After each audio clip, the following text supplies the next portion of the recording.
నాలో ప్రతిరూపమై చీకటిని తొలగించి వెలుగులో నడిపితివి.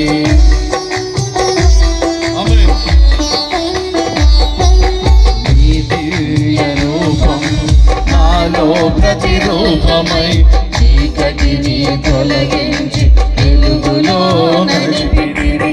శాశ్వత రాజ్యముకై నడిపించుటకై మహిమాత్మ నింపి నీ కొరకు నిలిపితివి. శాశ్వత రాజ్యముకై నడిపించుటకై మహిమాత్మ నింపి నీ కొరకు